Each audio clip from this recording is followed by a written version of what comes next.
8 de la mañana, 6 minutos. Vamos a dar inicio a la conversación con el señor Guillermo Lasso. Primero trataremos el lanzamiento del libro Otro Ecuador es posible. Señor Lasso, usted en el lanzamiento del libro la semana anterior, miércoles 11 de julio, le preguntó a la concurrencia sobre si quería que se lanzara a la presidencia de la República como candidato. Y la respuesta fue unánime que sí. ¿Significa esto que usted ya aceptó este desafío como precandidato a la presidencia? Bienvenido, buenos días. Gracias, Washington. Buenos días a usted, a Orlando, a todos los radioescuchas.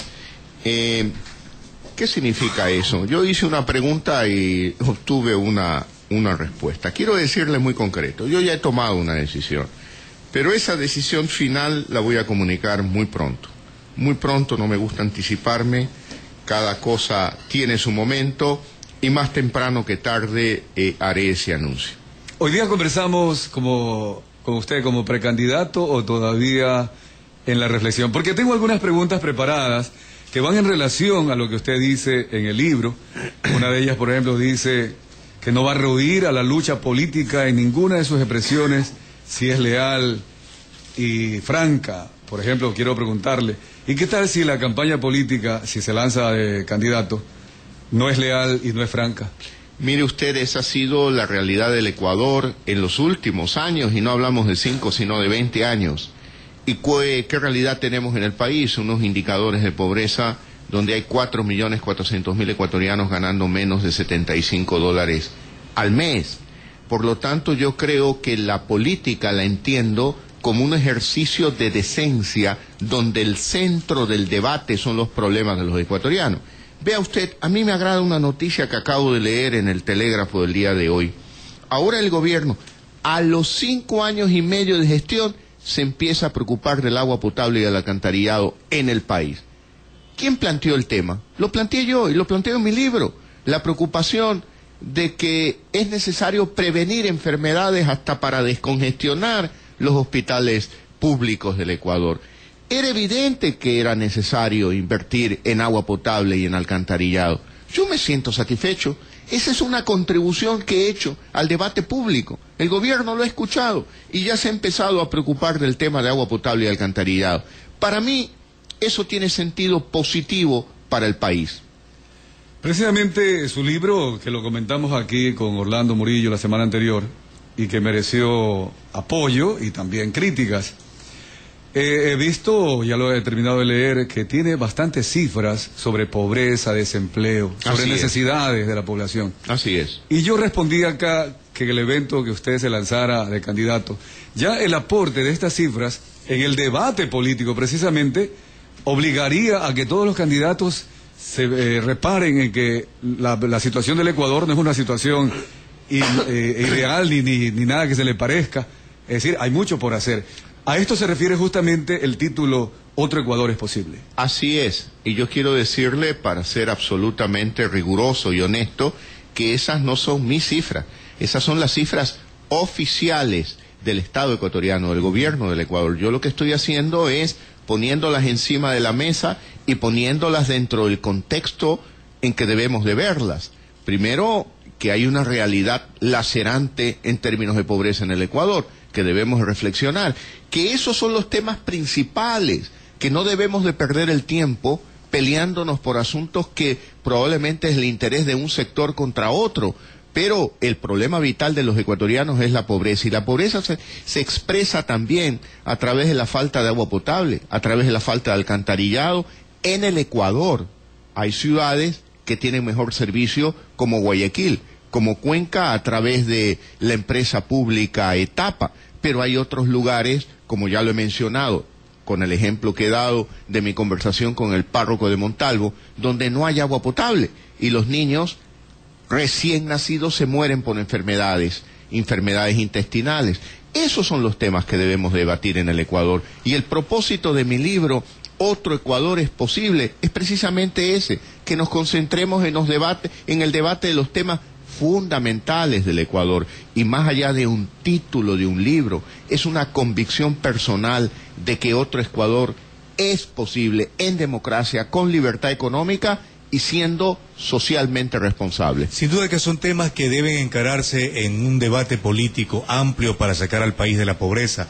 Pero cuando usted tiene conceptos como de que la política es un ejercicio de decencia, lamentablemente no hemos visto en el quehacer político en muchos años en el país encarar a la política de esta manera, y de ahí es que el pueblo ecuatoriano muchas veces se va por la línea de aquellos que ofrecen, tratan los temas muy someramente, no a profundidad para resolverlos, y sencillamente cuando llegan al poder, gracias a ese ofrecimiento que le hacen al pueblo ecuatoriano, la situación se vuelve más crítica, don Guillermo. ¿Qué hacer para que el pueblo ecuatoriano, doña Rosita, doña María, Pancho, a los que usted se refiere en su libro, se convenzan de que es momento de elegir bien en el Ecuador? Hacer lo que yo estoy haciendo, proponiendo en el debate público temas que rozan con la realidad diaria de los ecuatorianos, con los problemas de falta de trabajo, los problemas de inseguridad, los problemas de calidad de la educación, los problemas de calidad de los servicios de salud pública en el Ecuador. Por ejemplo, se dice en las estadísticas oficiales que la atención en los centros de salud público toma 70 minutos. Claro, 70 minutos desde que empezó la conversación con el médico, pero no se mide el tiempo que le toma a una persona llegar a las 5 de la mañana para hacer fila y esperar un ticket con que el guardia de seguridad se le entregue y luego esperar que le toque su turno. Eso es mucho más que 70 minutos, por ejemplo. Hablar de educación. Yo no tengo pelos en la lengua de reconocer que tiene un valor importante para la sociedad ecuatoriana las escuelas del milenio. Me parece que debe convertirse en una política de Estado, una buena idea de este gobierno. Pero las escuelas del milenio son menos de 50 y hay en el Ecuador 24.000 establecimientos educativos públicos, que muchos de ellos no cuentan, algunos con techo, y los que tienen techo no hay pizarra, y los que tienen techo y pizarra no hay banca, o los que tienen techo, pizarra y banca no tienen implementos, tizas, etcétera, o una educación de calidad con maestros que se hayan preparado para dar una buena educación, como por ejemplo en matemáticas, donde el Ecuador se queda de año frente o en términos comparativos a otros países de América Latina. Estos son los temas que debemos de conversar y debatir en el Ecuador. Y este es mi propósito. Por eso me alegra ver esta noticia de que el gobierno a los 5 años y medio se preocupa del agua potable y del alcantarillado a nivel nacional. El saneamiento es fundamental, el trabajo también, don Guillermo. ¿Qué decirle, por ejemplo, al 1.900.000 ecuatorianos que recibe el bono de pobreza, que es mejor tener un trabajo, y cómo generar esa fuerza de trabajo en nuestro país, esas oportunidades de trabajo que el ecuatoriano hoy no las ve? Mire, en mis recorridos por el Ecuador, ¿cuál es la expresión? Yo lo que quiero es un trabajo. Con un trabajo puedo ganar 300, 400, 500 dólares, y eso es más que en 35 dólares. Pero quiero ser claro, no se puede eliminar el bono de solidaridad. No se lo puede, no se lo debe eliminar mientras no se construya trabajo en el Ecuador. Es decir, que un ecuatoriano que hoy recibe un bono de 35 dólares al mes, no lo puede perder hasta que él no tenga un empleo de por lo menos 300, 400 o 588 dólares al mes, que es el costo de la canasta familiar básica. Usted, en el prólogo de su libro, Otro Ecuador es Posible, señor Guillermo Lasso, usted dice que hace 3 años, en el marco de promocionar el Banco del Barrio, su vida, se entiende, su vida personal tuvo un giro imprevisto. Algunas personas han opinado, nos han enviado mensajes, dicen que el banquero seguirá siempre siendo banquero. Y esto, de alguna forma, también ya fue referido por el presidente de la República el día sábado anterior, en el inicio de su sabatina, cuando, sin nombrarlo usted, sin embargo, manifestó que los banqueros quieren regresar al poder y que es prohibido olvidar, quizás haciendo referencia a la crisis bancaria de 1998 y las consecuencias. ¿Cuál es su posición al respecto? Mire, yo lo que debo decirle es que tenemos que concentrarnos en lo fundamental. ¿Qué es lo fundamental? En los últimos 5 años se ha invertido 21.000 millones de dólares en el sector social, y la pobreza se ha reducido en 9 puntos. En el quinquenio previo al último se invirtieron 7.000 millones de dólares, 1/3, y la pobreza se redujo en el doble, en casi 18 puntos porcentuales en el Ecuador. Esos son los temas fundamentales que debemos de debatir. Claro, aquellos que creen que el debate debe de acabar con las personas y no con el tema, son los que cuestionan cuál es la profesión del debatiente. Eso no tiene importancia. La importancia está en el tema, y el tema es que hay unos indicadores de pobreza que no han mejorado en los últimos 5 años y que los ecuatorianos tienen que estar conscientes de que eso no ha mejorado y que el modelo de desarrollo del Ecuador no va a permitir mejorar esos indicadores si no reenfocamos la visión de solamente sostener el desarrollo del país en el precio del petróleo y no en el espíritu emprendedor de cada ecuatoriano. En otra parte del libro, cuando hablamos de pobreza, desempleo, desnutrición, falta de educación y lo que usted nos acaba en este momento de compartir, usted dice que no responsabiliza al actual gobierno, inclusive textualmente manifiesta, aunque creo que acierta un poco y se equivoca mucho. ¿En qué ha acertado el actual gobierno y en qué se ha equivocado, señor Lasso? Bueno, sobre los aciertos, yo he destacado el tema de la inversión social en términos cuantitativos. El haber duplicado, más que duplicado, los recursos de inversión o de gasto en salud y en educación está bien, pero cuestiono la calidad, y ya le he dado cifras. 21.000 millones han permitido solo reducir 9 puntos, y en el quinquenio previo 7.000 millones permitieron reducir 17.5 puntos porcentuales en materia de pobreza. Por lo tanto, en términos de calidad, la gestión de esa inversión no es la adecuada, y el propio presidente de la República así lo ha dicho en varias ocasiones. ¿En qué no acierta? No acierta en construir una cohesión social. La cohesión social es fundamental para lograr el desarrollo. No se puede desarrollar una familia, una ciudad, un país, una sociedad que esté en permanente conflicto y crispación. No podemos sostener un discurso que divida a los ecuatorianos, que busque enfrentar a unos ecuatorianos contra otros ecuatorianos. Todos unidos, los 14,5 millones, podemos luchar contra la pobreza en el Ecuador. Por eso es que yo digo, lo que se escribe con la mano, la inversión social, se borra con el codo con un discurso que busca polarizar a la sociedad ecuatoriana. Sobre este mismo tema relacionado con la pobreza, la parte económica, vemos que el Ecuador todavía tiene que debatir algunos temas, por ejemplo, lo que se dice tradicionalmente, la redistribución de la riqueza, y por otra parte también la redistribución de la tierra. ¿Cuál sería su posición al respecto? O en un evento de una candidatura. Que debemos primero discutir sobre cómo vamos a crear riqueza.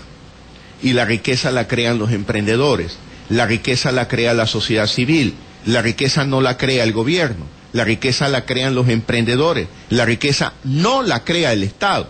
Por lo tanto, cuando vemos una economía que en los últimos 5 años, una economía pública que del 23% de la economía total pasa al 49%, y no vemos señales de impulsar la economía privada, la economía que impulsan los emprendedores, pues yo me estoy dando clara cuenta que ese modelo de desarrollo no va a producir una efectiva lucha contra la pobreza, ni tampoco una distribución de riqueza, porque lo que se está es destruyendo valor en lugar de crear valor en la sociedad ecuatoriana.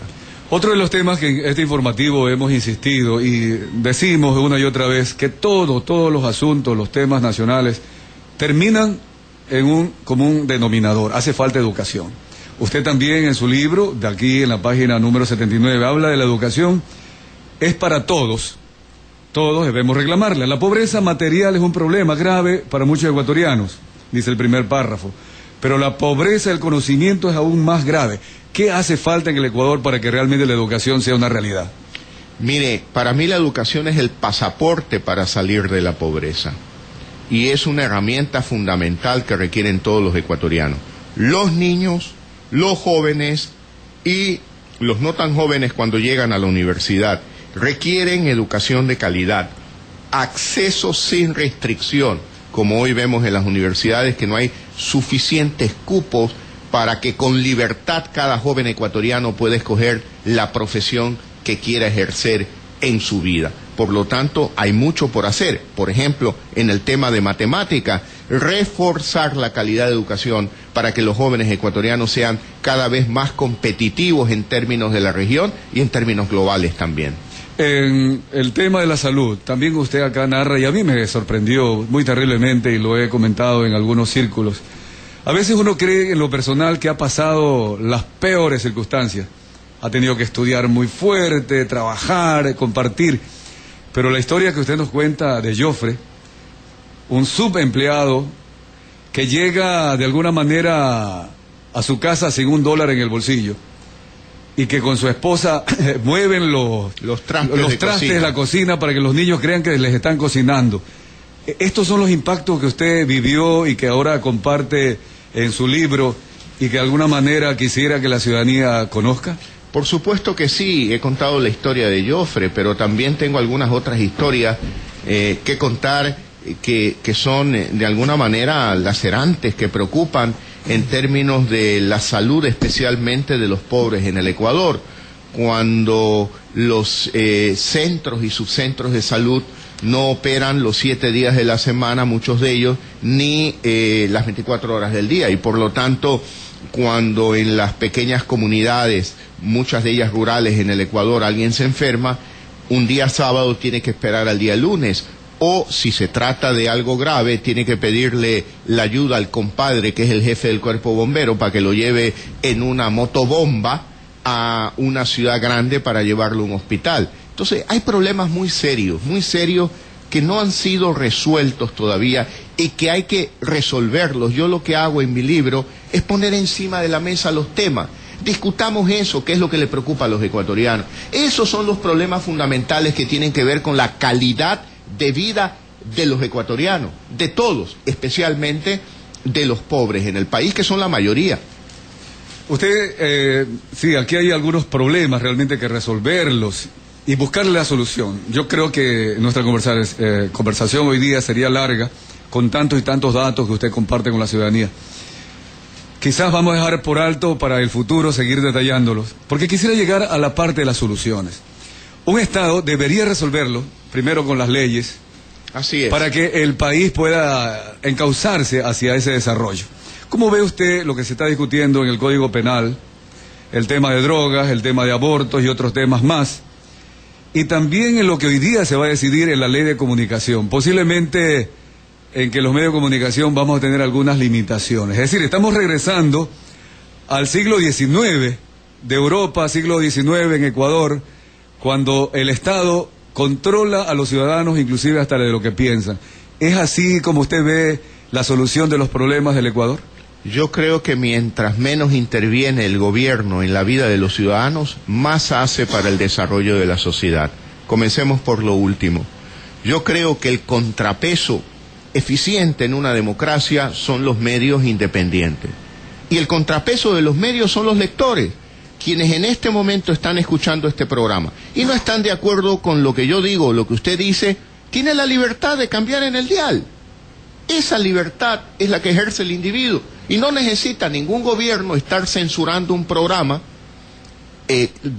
o censurando los temas que se traten en un programa para cuidar al ciudadano, como si el ciudadano fuese limitadito, bobito, que necesita de el permanente custodio del gobierno. No, debemos de vivir en libertad. Si yo hoy fuese el presidente de Ecuador, vetaría totalmente la ley de comunicación.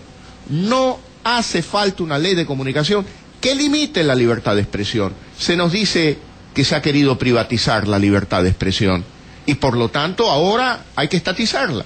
No, yo no creo eso. La libertad de expresión es un derecho humano, punto.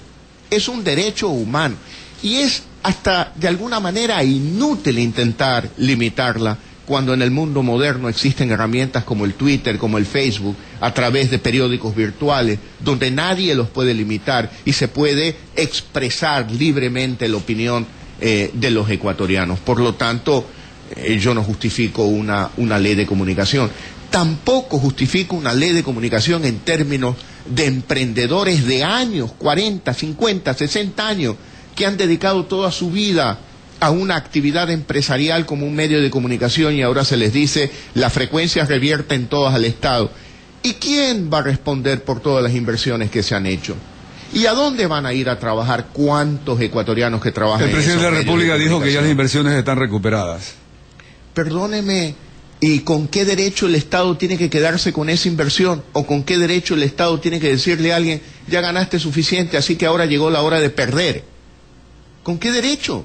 El cuestionamiento viene dado también por el hecho de que son apenas 6, 7 o 10 familias las que tienen máximo todos los medios de comunicación en su poder. Mire, esas 6, 7 familias, que no es verdad, porque son muchos ecuatorianos que son dueños de medios de comunicación, para mí son familias respetables. Son familias respetables que han construido su credibilidad a pulso, a esfuerzo, a trabajo diario.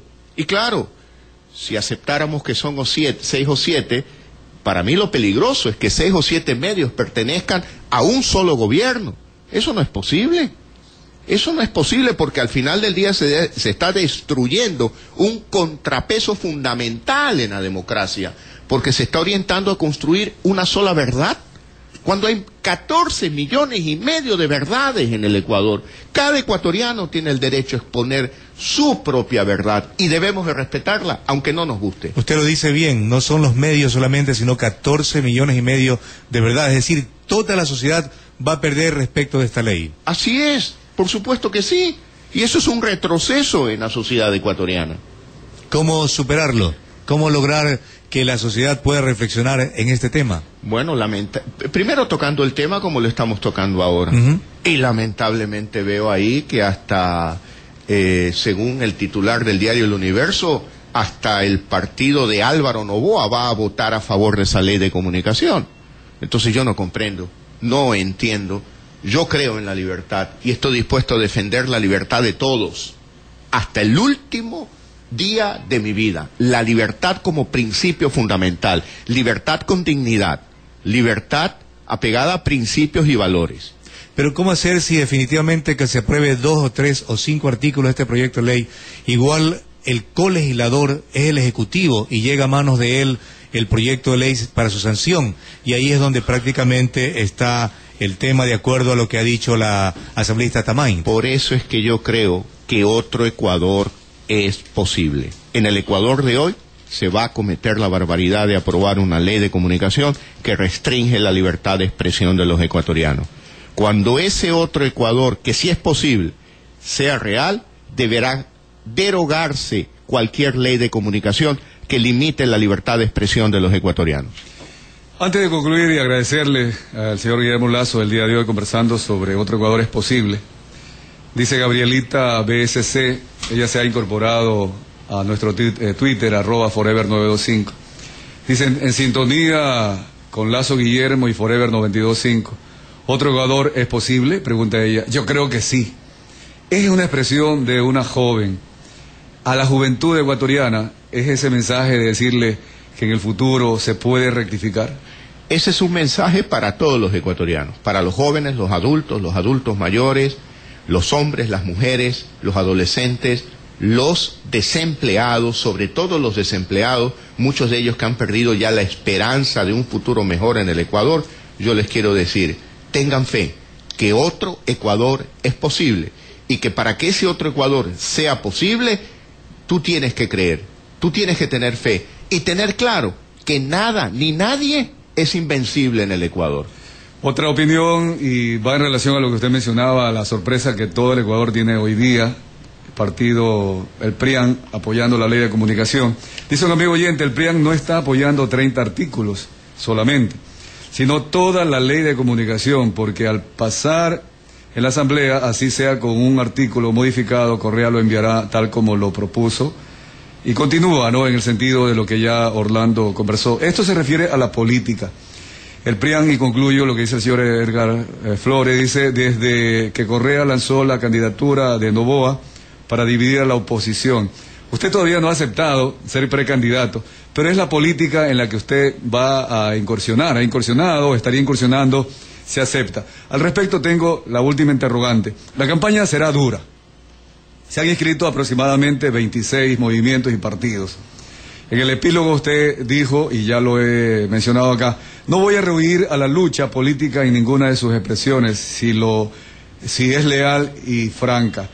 Con esto usted va a enfrentarse, inclusive al CNE, que dicen que su campaña de imagen actual será imputada a la campaña electoral.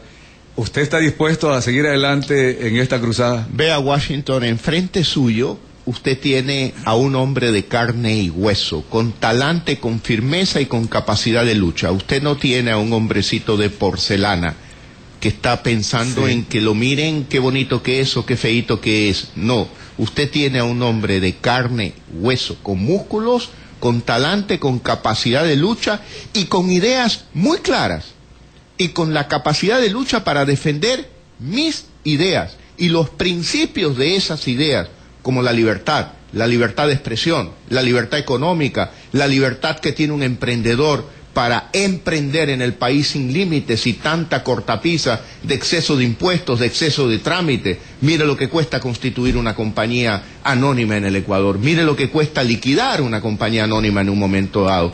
Por lo tanto, yo creo en la libertad de todos, Por eso a mí me asombra que un empresario como Álvaro Noboa apoye una ley de comunicación. Me llama la atención y creo yo, quisiera pensar que se trata de una equivocación, porque una persona, un empresario que cree en la libertad, no puede apoyar una ley que va a restringir la libertad de expresión en el Ecuador. Dice otro amigo oyente, el señor Guillermo Lasso ya lanzó su candidatura, dice él, solo falta oficializarla, pero aparte de su plan me imagino, de electoral y de gobierno, pregunto cómo va a contrarrestar la avalancha de insultos y difamación que viene en su contra. ¿Y yo por qué tengo que contener una avalancha? Yo lo que tengo que dedicarme es a hacer lo que estoy haciendo, hablando de lo que le interesa a los ecuatorianos, la falta de trabajo, la falta de empleo, la falta de calidad de salud, la falta de calidad de educación, la falta de salubridad en el país, agua potable, alcantarillado. Esos son los temas que a mí me preocupan. Si alguien quiere insultarme, pues y eso lo divierte, que se divierta. Yo no lo voy a tomar en cuenta. ¿Cuándo sabremos su decisión finalmente para que los amigos oyentes estén a la expectativa? Muy pronto, Washington, muy pronto. Muy pronto, muy pronto. Bueno, gracias. Con esa última expresión nos quedamos y seguiremos. A propósito, me olvidaba, ayer me llamó un profesor a preguntarme dónde puede conseguir el libro, si usted lo va a repartir o va a estar en alguna librería. Está en Supermax, en Mr. Books, en Librimundo, en las principales librerías del Ecuador, pero si usted me da el nombre de él, con mucho gusto le envío un ejemplar. Ya, seguro, el ingeniero Rendón, él también opina con nosotros, porque él dice pues que está en este momento también desempleado, está dando clases a domicilio y que le gustaría tener su libro. Encantado, yo se lo envío. Con mucho gusto, Washington, gracias por esta oportunidad nuevamente, y recuerde, Washington, Orlando y quienes nos escuchan en esta entrevista, otro Ecuador es posible, yo se lo aseguro. Vamos al corte comercial.